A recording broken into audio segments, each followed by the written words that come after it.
Can anyone catch them, do you think? Yes, of course.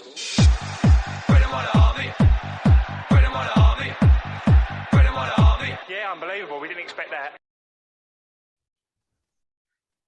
Hi everyone, welcome to another episode of the Away Gooners podcast. So we've got Bob back with us, Deepak and Arun. Hi guys. Hello. So this is the Liverpool post-game review episode. So me and Deepak actually had a very positive expectation out of the game, which is a draw. Arun, you went for a loss, but Deepak and me went for a draw. I was being realistic. So let me start with Deepak. Deepak, what are your thoughts after the game? Disappointed.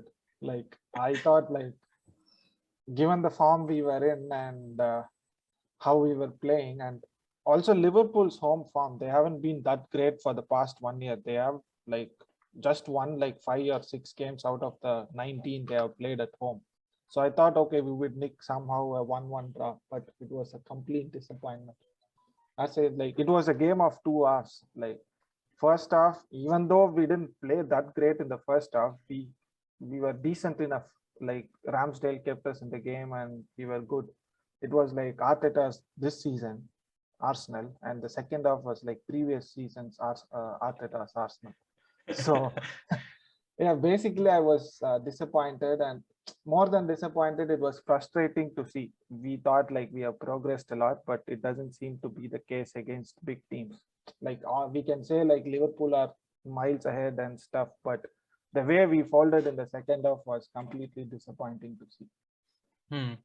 Actually, Bob, that actually leads me to a question to you, right? The question is, in yesteryears, that is Wenger years and before that, these seem to happen when small teams come to Arsenal.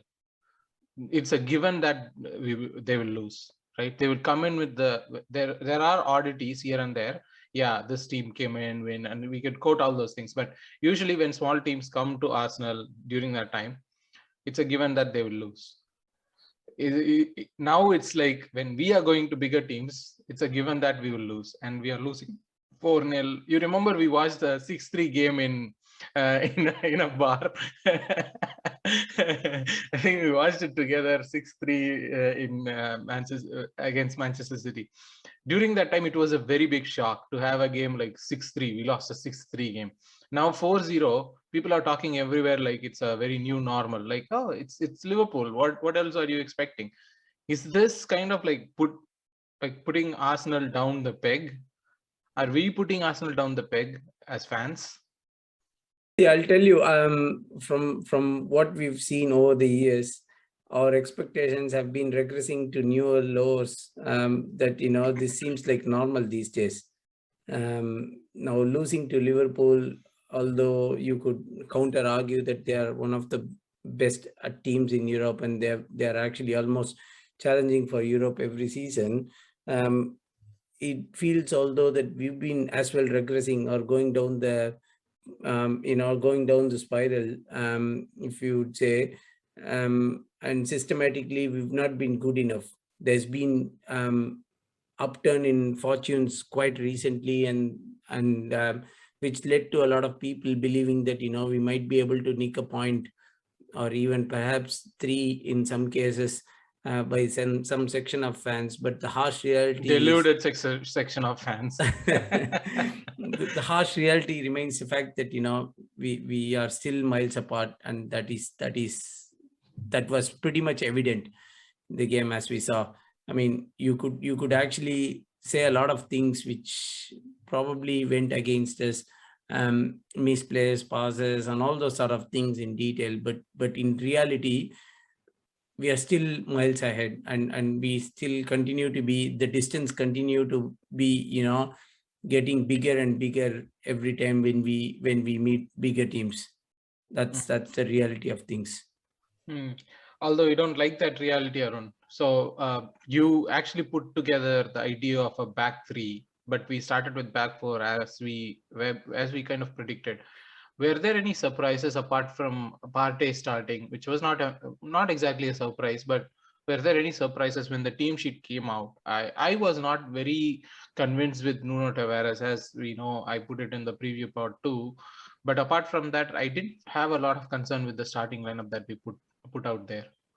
No, not really. I mean, like we had a pretty good starting lineup. I know, given the players that we had, like you mentioned, we did have doubts on whether Party was going to start or not. But then, like he did start. So, in terms of starting lineup, given the form that Nuno was, I think it made sense. Like we were always between Katie and Nuno was always touch and go, right? Like one of them hadn't played, and one of them was playing well. So it was not like just going based on reputation. I do not know if the presence of Katie would have made too much of a difference. You know, like he might have, yeah, he might have not made the mistakes that Nuno did, but at the same time, if you take that mispass out, Nuno did try a lot of things. You know, like for his age and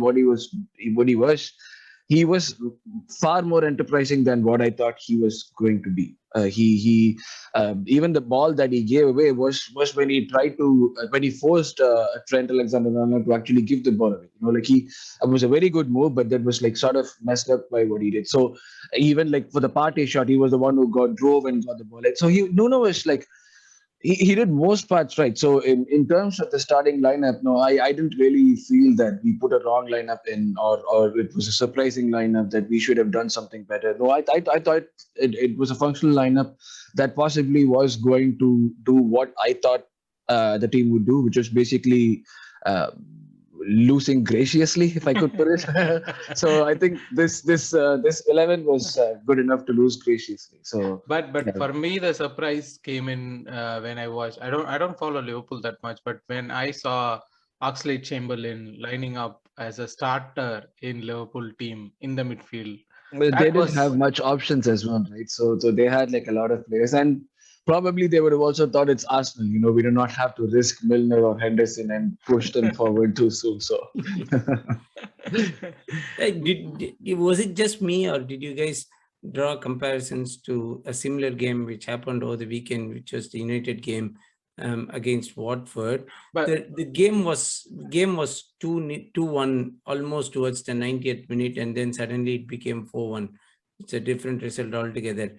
I felt almost like this was a game which was almost like a 2-0 all along until 2 moments of magic or something, you know, which just inspired them to a 4-0. it was probably a 0-0 half till that fight. oh come on, Ramsdale made it 0-0, or else No. it would have been 7-0 or something. No, by but the end of I'm the day. just talking about the first half. But then, like, you do need your goalkeeper, right? That's the job of a goalkeeper. His goalkeeper's job is to save your goals. So, Actually, See, I think this is one of Liverpool the had 20 shots on goal, like 20 shots towards the goal. This is not some kind of progress which was expected out of this game. honestly, What is if I were to sum up our thing, right? For once, with the goalkeeper, I felt a little bit assured. Like, you know, had it been Leno, I wouldn't even dare to even think of such a scenario, because 5 minutes we would be 2-0 down.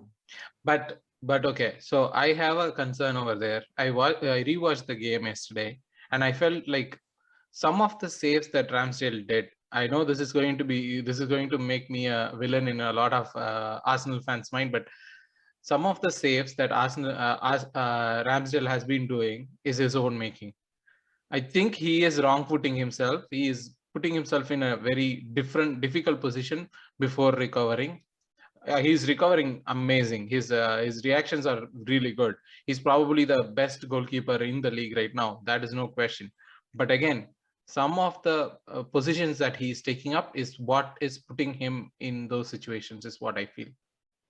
No, but still he's saving it, so who cares? See, we all know that he is not a finished product, right? And we know he's got the potential to improve, and that's the potential that we would like to use him for. I'm not questioning Ramsdale. I know that especially in this game where he comes out as the most better player than everyone else on the pitch for Arsenal. So I'm not questioning whether Ramsdale is good or not. I'm just making a comment that, okay, this is what I feel about Ramsdale at this point. Maybe it's just PTSD of an Arsenal fan in me, where I've seen Chesney do amazing saves and amazing games and amazing runs, and then doing what Chesney does in some time. So No, but I'm just like trying to understand what makes you think that like Ramsdale is really doing it. Like, have you seen any like instances where you can just like quote? Because I'm trying to understand what he does. Like in terms of most of his saves, yeah, his reactions do seem like he's taking a spring after. Like he's taking a spring. That's obvious. But I do not know if it really is like him getting wrong-footed or getting like blindsided and then like trying to cover for that mistake. So that's why I want to like know why you feel that way. like even that Jota goal, right, when he rounds off Ramsdale, I think if Ramsdale would have rushed in earlier, or if he would have stayed at his post, that would have been a different decision, because he was two minds. That's a blatant assist by. No, I'm not saying that it would have changed the scoring thing, but it would have made it a little bit difficult. Than See, I'll tell you, even I could have scored from that point, and the goalkeeper wouldn't have made a difference there. Second goal was very harsh. Yeah, but I'm just saying that as an instance, right, where he rounds up Ramsdale and Ben White, and then so basically Ramsdale should have been the last person who makes the should have been the first person as or the last person. He was the Ben White falls up first, then Ramsdale falls down, then Tomiyasu tries to salvage the ball out of the net, by which time it's already in, right? So it should have been either, for me, I feel like Ramsdale should have been the first person who went in for the tackle, so that the rest of both the defenders had time to adjust or to do something, or he should have been the last person, where the defenders should have tried something, and then Ramsdale should have been the last person. Being the middle person kind of question me, and that has been for some of the things. I mean, I'm not trying to make this up, but that's my feeling out of it. But anyways, we have much bigger problems than Ramsdale to talk about. Yeah, he got 99 problems and Ramsdale is in one. So yeah. So imagine your goalkeeper being the best player and you are still losing 4-0. Yeah, that's the question that we should be asking, right? Actually, that was the case with many of Sheffield United games or Bournemouth's game for the last 2 seasons. So we are at that level, you are saying. What is this? We will get there is what I'm saying. but Arun, so the question, right, like for me, apart from those mistakes and everything, let's go for the first half, at least before the fight, right? We seem to have a plan. We seem to have a specific plan where, like, Mane was tag teamed by Ben White. We saw that he was clattering on Mane a little bit, and then when he steps out of the to the touchline, it was Tomiyasu who was trying to take stuff out of Mane. And then on the other side, we had Gabriel, Sambi, and Nuno, all three trying to fight Salah, which left the midfield kind of blank. But let's get there later. But this seems to have this was the plan that was laid out by Arteta, right? Which was completely abandoned in the second half. Elaborate. There is, okay, I'll put it this way. Like the way in which we played for the first 40 minutes till we conceded that goal was really good. It was definitely not what I was expecting, but definitely what I wanted to see. I wanted to see that, but I wasn't expecting the team to really do something of that sort. And I was really surprised when they did that. So it was very positive. You're right. We had a lot of positional discipline in making sure that they did not score the goals. But the problem was more that we did not know what to do when we had the ball. So we were getting the ball from them, we were getting possession, but we were not progressing the ball at all. Everything was stopping beyond a point, be it Saka or be it Lacazette. We were just being clueless once we're trying to get into the final third. So then the passing back again started. So we were again passing side to side to side. So it wasn't it wasn't really a plan or an abandonment of a plan. It was just that we were playing that really well. till they scored the goal. Even the 5 minutes after they scored the goal, going into the first half, we did play that at the same plan. Like, we were trying to not give them any space. At which point it also seemed like the team thought they had a chance. Okay, it's just one goal that they have scored, then we do still have a chance. Once the second goal went in, we were pretty much left chasing the game. Like when you're chasing the game at a stadium like Anfield, with players who are 23 or less, and like half the team was playing there for the first time. It's like the best struggle.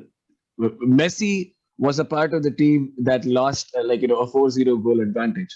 So you're telling me that this team is not going to crumble? I'm not going to take that. It's not. I wouldn't say it's like tactical misorganization or like a complete collapse or anything. It was just like they're inexperienced. Everything is against you at that point. The crowd is against you. You know that you've conceded your second goal, and you also know that, like you said, like the parts where we should be winning were the ones that we were actually losing, which is basically damage controlling and losing the midfield battle. So it was always going to happen. And this, like, have we been talking, usually when we do go face these big teams, we collapse as a whole, which for me did not happen for a long time. And even when the collapse did start, it was due to one individual mistake, So given all that, I do not know if there's one particular reason tactically that we could attribute to this. For me, it's just like inexperience, decision making. Even Nuno, for that pass that he tried, if he had looked up and even pushed the ball a little forward for ESR, you could have gotten the ball out of your third, made things much better, and there was a lower possibility of you losing the ball. But then kid's 21. He needs to play more games like this, and that's when you get the experience. So I do not know. Like, if you want me to explain, no, there's nothing like that I can actually give as a single tactical attribute why we messed up. Arun, sorry, one question to you on that. I completely agree with the fact that this defense is pretty nascent, and then they are new to the league. They're very raw in terms of the talent and all those sort of things. Fair enough. Would you also agree the fact that our attack was toothless? I mean, when you mentioned it. Totally. Like I said, we were trying to prevent them from scoring. We did not know what to do when we had the ball. That was the thing. Like, it was. I mean, you can just count the chances, and yes, you can, if you count the potential threats that we did, it was almost next to none. I mean, except for that save which Allison did, I don't think anyone was even closer to that. Not really. So no. as much as the 150 million odd that we spent over the summer, we still need to spend as much in our attack, I believe, because our attack has gone stale. And I don't think we are going to be going anywhere to the top, if we were to play with such an attack. The entire season, our attack has been blunt. We have just scored like 6 goals from open play, which is the second lowest in the league after Norwich. So our attack hasn't been that good the entire season. We have been winning games because our defense has been solid, and we have been nicking goals in corners and set plays. That has been our tactics. The way this happened like last year as well. Like, in the name of shoring up the defense, we are sacrificing the attack completely.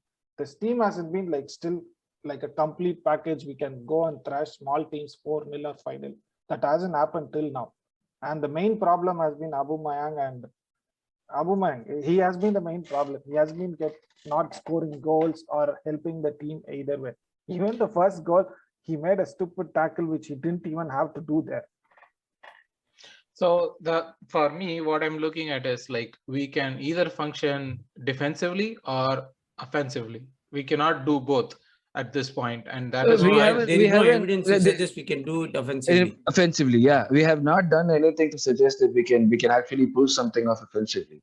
Yeah. We have been trying a lot of things, but with what we tried with, like I said, we've been talking about, if we are going to be creating fewer chances, and then it becomes way more imperative that you finish the chances that you get. When you're creating 3 chances and you're not going to finish, any strikers do not have great strike conversion rates. Usually, like the best of the lot have 30-40% strike rates. We were slating Adebayor because he was having a 10% conversion rate. If Aubameyang is going to do the same, then there's no improvement in the attack at any point, right? We are still all the others have moved forward. We have not even been running in the same position. So the gap that we have to bridge is pretty high in terms of what we want to do and what we want to achieve. So that's where the difference is. We definitely need better attack. We definitely need better in terms of like transitions. In terms of what we do, we should be able to get a creative player involved and not like just have like a striker play as a 9.5, so like not a 9 or a 10. You know, if that's the state that we are in, then we need to like do more things to get there. You know, we're not there, and that's pretty obvious.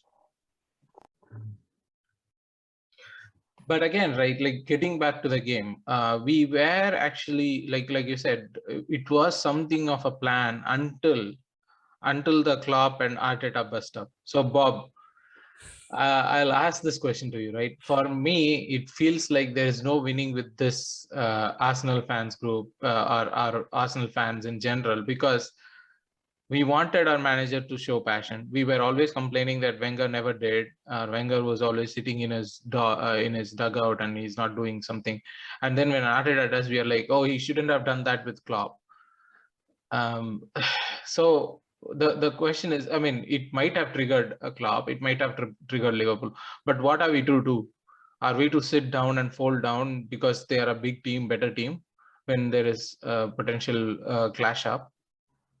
Absolutely not. No, I think mixing passion with manager showing such kind of bust up is not a way of passion, I would say, because Wenger as well have done that for all. I mean, if you remember his 1000th game, he went and shoved up Mourinho there in the Chelsea dugout. So that game as well didn't end up well for us.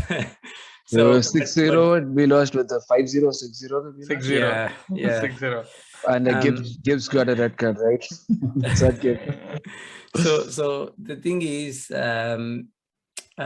he was actually right, but I think the Kop crowd, the Anfield crowd are generally very vocal. They act as the 12th man, even on normal days. They are one of the toughest places to go to. So it's very difficult, you know, because until that point, if you look at it categorically, the crowd was very okay, like subdued sort of a thing. After that, they all got riled up. The players got riled up. I mean, it was not just a coincidence that they scored after that. They got all the inspiration from that point.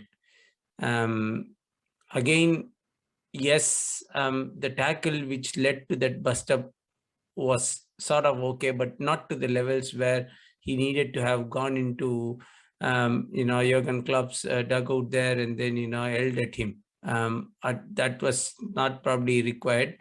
That was not a way of passion, I would say. If we were to inspire, as a good manager, he would be asking his players to perform differently. And then, mind you, this was the same Liverpool team, almost the same Liverpool team, which lost the previous game against West Ham. With West Ham, with all the people, personnel that they were sulking towards the bottom of the league, they managed to put in a performance that literally shocked Liverpool, and they blew them out of the park. And if we were not, showing those sort of performances on the pitch, then it doesn't really matter if in case he shows his passion towards the other manager or, else at teammates or players and all those sort of things, doesn't really matter at all. Interesting. But so I mean, I understand it through a passion and all those things. It kind of looked like it started all those things, but what happens on the pitch is what defines what happened, what the scoreline is, right? In that scenario, Deepak, the question is, right, like on the pitch, especially Lacazette, seems like that 9.5 position, even though it has been giving us result, this seems like one of those things that works until it doesn't, right? A lot of things like the back three was working until it stopped working. The Tierney overlap was working until it stopped working. So this seems to be another one of those things that works until it stopped working. And clearly the game against Liverpool marked like it is stopping to work. And so your thoughts on Lacazette being played there and being tired, because I feel that he shouldn't be there in the team in that position, playing that way. Yeah, that's true, but Lacazette is starting because like Arteta is trying to compensate for Aubameyang's pressing and like others pressing as well, like to make it like more solid the team. But if Arteta wanted to start to compensate for Aubameyang, take out Aubameyang, start Lacazette, and put a midfielder up there. Yeah, that's what we have been crying for. But like, who else like would you start? Like, yeah, Pepe. Right now, the form Aubameyang is in, even Pepe looks like a good option to start.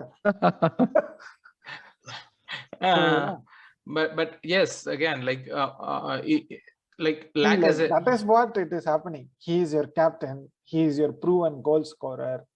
He wants him to turn it around, and it hasn't been happening like for a season and a half almost. So the contract clause curse. So he has to take the tough decision, which he hasn't made still. Like, he's still finding a way to fit others around Aubameyang, and it is not helping us either. Like, so yeah, he has to make the tough decision of dropping Aubameyang and starting with who else. Like, you would go with, yeah, probably as you said, Lacazette, and then like start Pepe on the winger. And you see, like, then we would start criticizing why you are starting Pepe.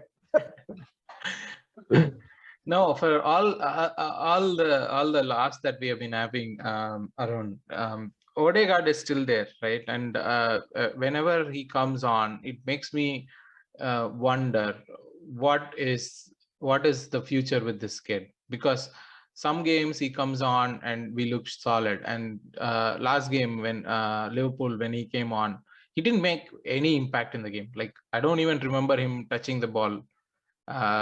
So what is up with this kid? Are we going to is it too soon to question this kid and this position?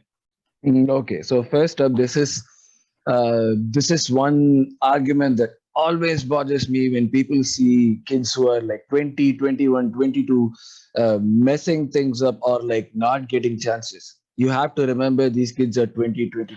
But this team doesn't have anyone else ahead of him. That's again the same thing. We do not have anyone else again.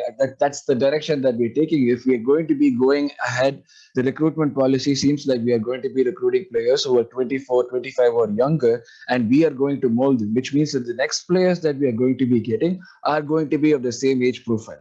Now we have options in Lacazette or Aubameyang or a Pepe who are older than this profile that we have. So you're probably thinking, okay, so that guy is not performing, but the only option that we have is a 20-year-old. We are going to be having a couple of 20-year-olds in a couple of seasons from now. We are not going to be having the likes of Aubameyang or Lacazette. What are we going to say then? I think we are just like jumping to conclusions way too soon. This is not how we should be doing this. Its fans are very reactionary. We are fickle. We cannot help that. But the problem is that we have to start looking at what we have and what we have to do. We are talking about an Odegaard not getting his chances, but Odegaard did get his chances, and we are trying to achieve something. We are trying to accommodate a lot of things. At some point we will be having compromises. Odegaard not playing right now is a compromise that we're taking because of what we want to achieve.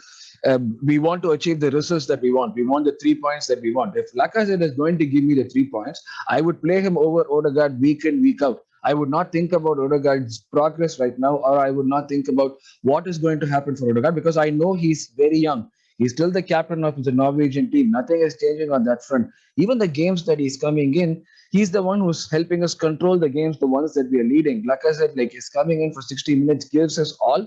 He's exhausted. He goes off. Odegaard comes in, make sure that we don't lose the ball. We keep the ball, and we are like still a threat when we are going in the attack. So if that is what he's wanted to do by the manager right now, that is what he's supposed to do. We know his quality. There's a reason why the club got him for 35. It's not just him. It's also bothers me when people keep talking about Martinelli. Why is Martinelli not getting his chances? He's 20, for fuck's sake. The kid needs time to learn, develop. Like Odegaard has been playing with us for 6 months. He with his quality, of course, the time to adapt has to be low. I agree to all that. But he was someone who was playing in a lower division club at in Spain, right? So the quality is something that would get ingrained, and he'll start like showing things in a bit. But he needs more time with the team. So it's for me, it's like, why are we jumping? So if Saka doesn't perform for 3 games, people start questioning Saka. If ESR doesn't perform for 4 games, people start questioning ESR. But why are we failing to understand that they are 20-year-olds? These things are going to happen. We are going to have situations where Odegaard is going to play a much more prominent role. What are we going to do when Aubameyang goes for AFCON, when Pepe goes for AFCON? At which point, if I don't see us buying a striker, I see us playing with, like I said, at which point definitely Odegaard will play. So the plan for Odegaard is to stay and take the team forward. That is definitely there. Have we seen a lot of things happening in that direction? No. But does that bother me? No, because I know that it's eventually going to happen. He's 20. We want 3 points. If putting their Odegaard in there is going to help me in the long run, yes.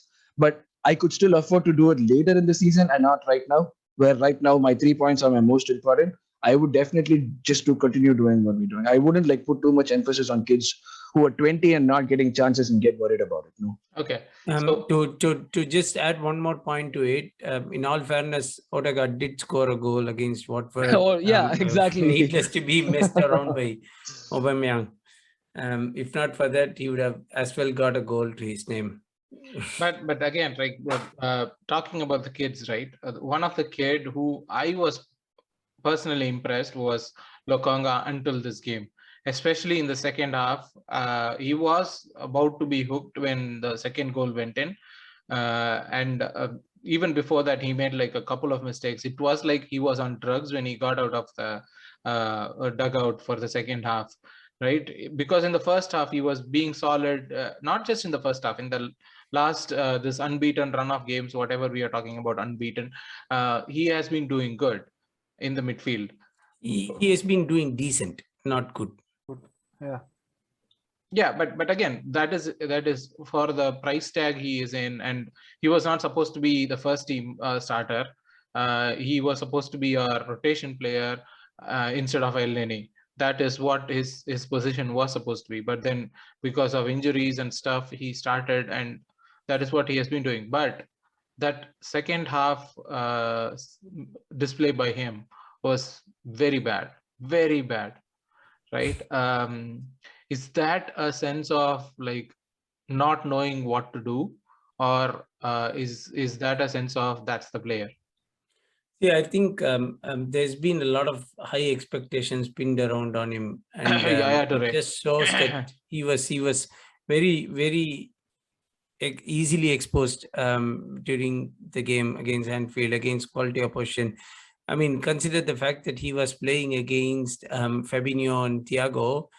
It was a very tough ask for him to actually go man on man and then get some few tackles out. He was not wheelchair at his prime, or even Fabregas.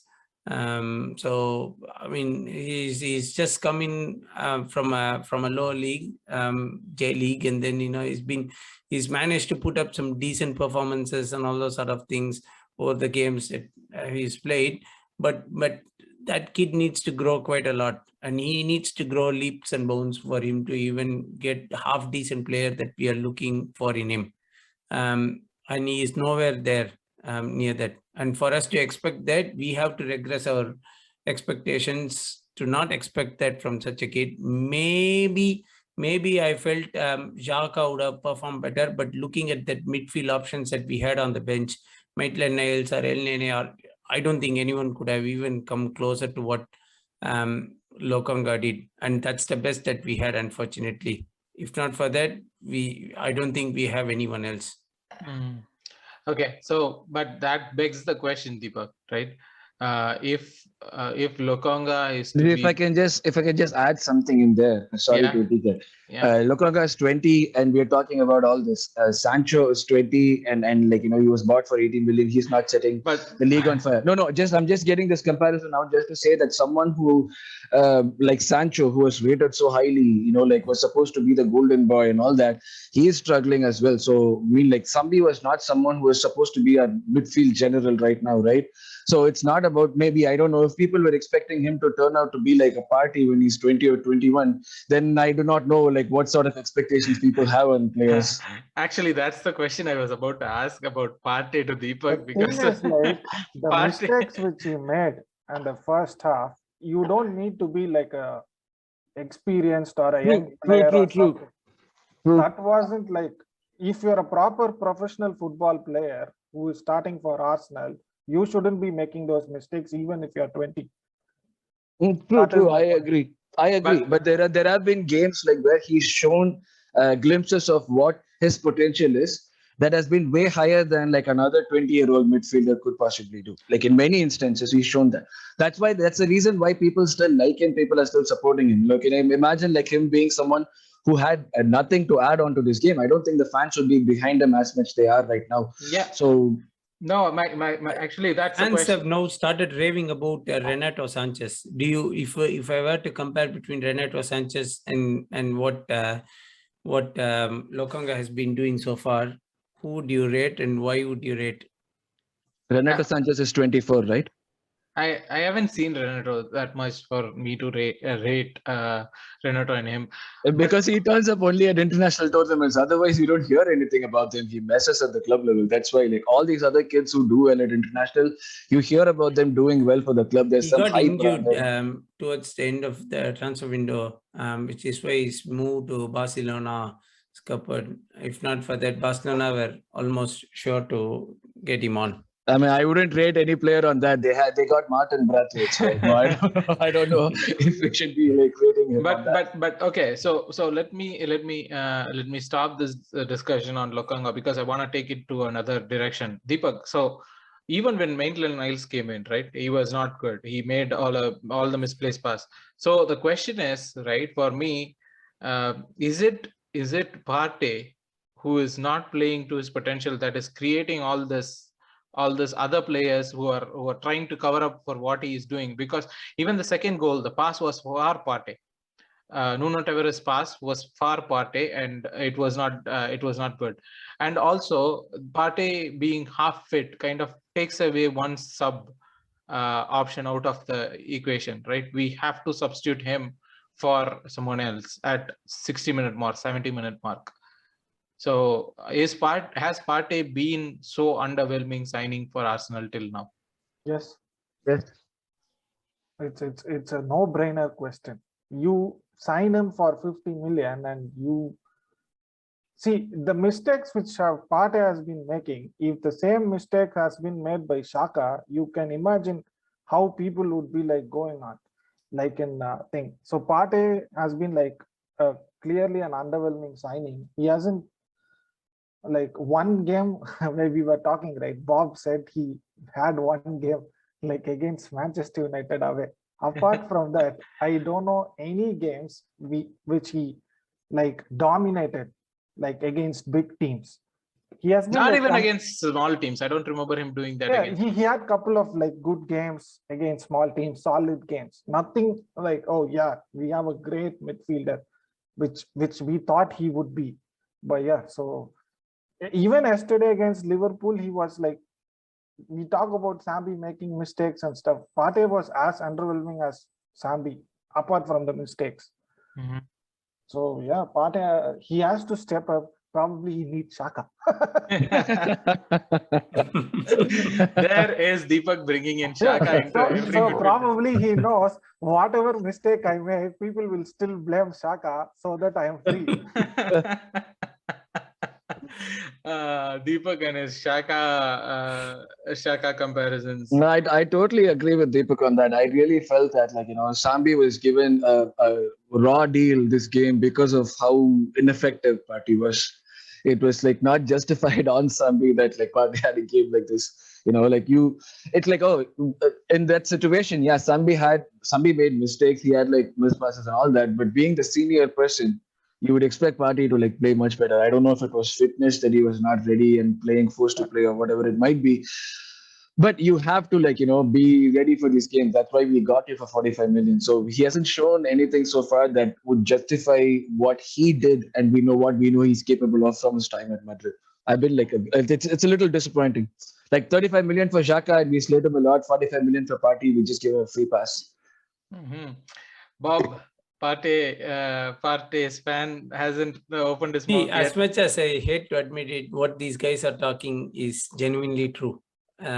He is not even shown 10% of the glimpses or the game that he has put up every week against, when he was playing for Atletico. And that remains a sad reality so far. Until or unless we change something around that, or we tweak the formation to make it suitable for him in a way that he is effective, I don't see this working along so far. This is like saying like United trying to figure out something for Pogba for 6 seasons. 6 years, yeah. But again, like, let's take a moment to laugh at United because they sacked Ole Gunnar Solskjaer. Why should laugh at? Seriously, yes, exactly. Things were going well. I do not know why you should be laughing. No, but again, like I heard that Rio Ferdinand started the whole Mike Carrick at the wheel. So so I'm still hopeful that Mike Carrick would not be the revelation that he has been or he has been heralded as.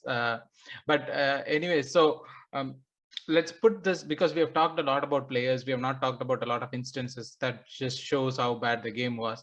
But let's put a lid on the game and let's talk about where we go right now and then kind of wrap this up. So Deepak, where do we go from right now on this? Simple, forget it, just move on. That is the easiest thing you can do right now. So next game is Newcastle, a game which you should be winning. Just don't go with a mindset, oh, we were thrashed by Liverpool, like what can we do? Just go and win that game.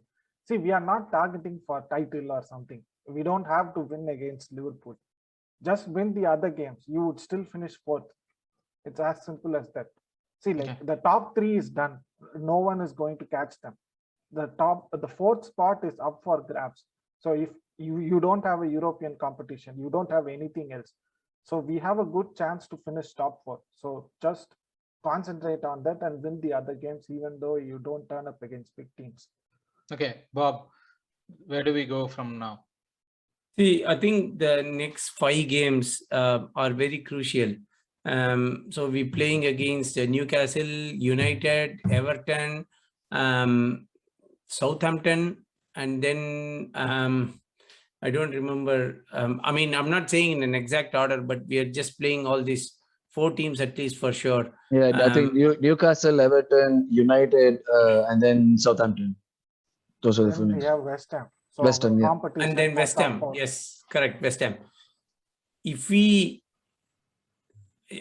I were to be a very positive fan, even despite the loss, if I'm looking at things positively, if we manage to take 13 points out of these 5 fixtures, it's a massive win, in terms of our progress, I'm saying. And that's the sort of performance that I would look for from this team. Even if you were to argue that, Liverpool was just a blip and then we had our shortcomings and all those sort of things, it is upon the manager to turn around the fortunes, and then we'll make sure that we bounce back, and we need to at least take about 13 points from this potential 15.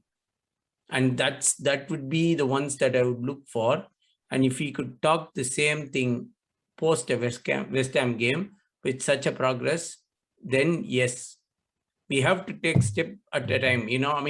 We can't be talking about what we are going to be doing at the end of the season. That's not how it's going to work. This team is rather very inexperienced to do such long leaps. So we just have to take in short steps, just keep taking game by game for them. As fans, we could choose to discuss, probably a bit like 5 to 10 games in advance or till international breaks or something. But next 5 games, if we could make such a progress, continue on from the initial momentum that we had built up, that will mean that we have made some little strides. Yeah, makes sense. Arun, so do you agree with both Deepak and Bob's way of saying it? Yeah, I mean, like I feel we're attaching, like, sometimes we attach a lot more importance to games against the top 4 teams, without like understanding where we are. Like at the end of the season, if we manage to finish 4, 5, or 6, which is our aim right now, more 5 and 6 more realistically, I do not think anyone is going to come I and. don't accept with that 5 and 6. You should finish top 4 without. No, okay. I mean, like 4, 5, 6, whatever we could possibly finish. In European sports is what I mean. Like in a bigger blanket, it could be 4, it could be 5 or 6, whatever we get. That's what I mean. So if we are a team that is competing for that, then we are definitely off pace from the people who are going for the title, which is top 3. End of the season, no one is going to come and say we're not going to allow you to play in Europe because you didn't win against City or Liverpool, right? That is inconsequential at that point. Yes, if we were a team that was like a Chelsea going for a title and then losing 4-0 would mean that we are not title contenders. At that point, it would become obvious. When we know that it's obvious that we are not title contenders, why are we attaching so much importance? Next step is just to brush it off. Go. Newcastle is a very good opposition to face after this. It's a winnable game. They are coming home. So the next game is a very winnable game. The team should go out and win the game, not like, draw or do anything. Win. I do not want a 4-0 or something, but win the game for me. That would show that, like, you in spite of being a young team and inexperienced, you're able to not let a loss like the Liverpool loss get to your head, and actually are able to like concentrate and get a winner, which is the most important thing. Don't think about like the points that you've lost. We did lose a lot of points at the beginning of the season. Had we kept thinking about it, we wouldn't have like not dropped any points for 10 games. So more than anything for me, I would say like, yeah, just go ahead, win the next game, win the next set of games, try to get maximum points. And that's how you show progress. That's how you show that you're moving forward. Okay. I guess that's the end of the post-game review of the Liverpool game. Unless you guys want to add something, I think we would meet again for the preview of the Newcastle game shortly. So thank you guys for joining in. It's been a pleasure as usual. Talk to you soon. Bye. Thank you. Bye. Bye.